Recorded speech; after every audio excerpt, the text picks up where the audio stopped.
তো আবারও নতুন গল্প নিয়ে এসে পড়ছি, শুরু করা যাক। নিজের বউ পরকিয়া করতাছে আর আমি দেখতাছি। ভেবেছিলাম বউকে সারপ্রাইজ দিব, তাই অফিস থেকে আজ একটু তাড়াতাড়ি আসলাম, কিন্তু এসেই দেখি আমার বউ অন্য একটি ছেলের সাথে উলঙ্গ অবস্থায় শুয়ে আছে। আমি অবশ্য ভিডিও করে রাখলাম, কারণ পরে ইতি আবার অস্বীকার যাবে তাই।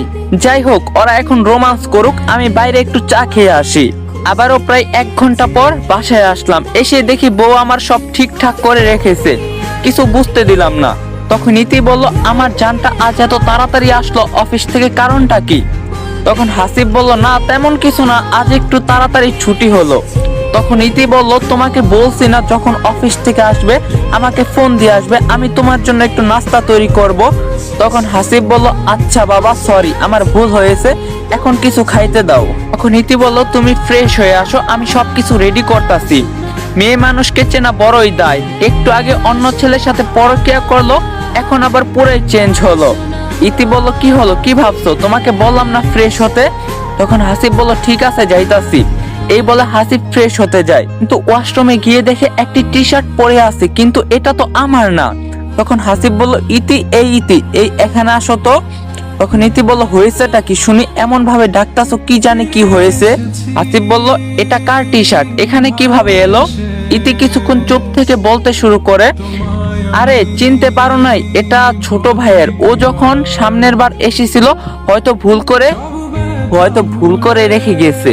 তখন হাসিব বলল, ও ঠিক আছে। এভাবেই দিন যেতে লাগলো। হাসিব অনেক ভালোবাসে ইতিকে, তাই কিছু বলে না, সবকিছু সহ্য করে।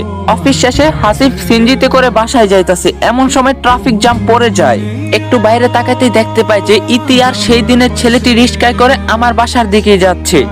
তখন ইতি বলল, এই রহিম, কবে আমাকে বিয়ে করবে বলো না প্লিজ। তখন রহিম বলল, আরে পাগলি, আর কিছুদিন অপেক্ষা করো, বিয়ে করে নিয়ে আসবো তোমাকে। তখন ইতি বলল, তাই জান? তখন রহিম বলল, জান আমার। এই সব কিছুই হাসিব শুনতে পায়।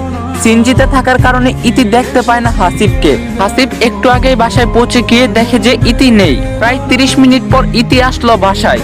তখন হাসিব বলল, কোথায় গিয়েছিলে তুমি?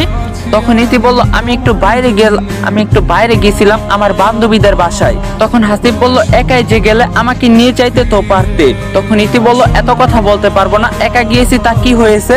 তখন হাসিব বলল, তুমি ইদানিং খুব চেঞ্জ হয়েছো। তখন ইতি বলল, তো কি হয়েছে? তখন হাসিব বলল, বাদ দাও জান, কাছে আসো না গো, একটু আদর করি তোমাকে।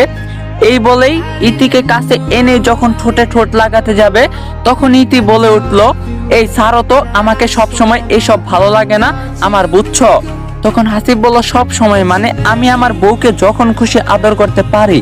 তখন ইতি বলল, না পারো না, বুঝছো? তখন হাসিব বলল, তুমি কি আমার প্রতি বিরক্ত ইতি? তখন ইতি বলল, কেন, আমার আচার আচরণে বুঝতে পারো না আমি কি চাই? তখন হাসিব বলল, কি চাও তুমি, বলবা একটু দয়া করে। গাইস, এই মাত্র ফুল ভিডিও ইউটিউব আপলোড হয়ে গেছে। টিকটক আইডির বায়োতে ইউটিউব চ্যানেলের লিংক দেওয়া আছে, সবাই যা দেখেছেন। আর যারা টিকটক থেকে যাবেন একটা করে কমেন্ট করবেন, রিপ্লাই দিমু। তো টিকটক আইডির বায়োতে ইউটিউব চ্যানেলের লিংক দেওয়া আছে, যান সবাই তাড়াতাড়ি দেখে আসেন ভিডিওটা।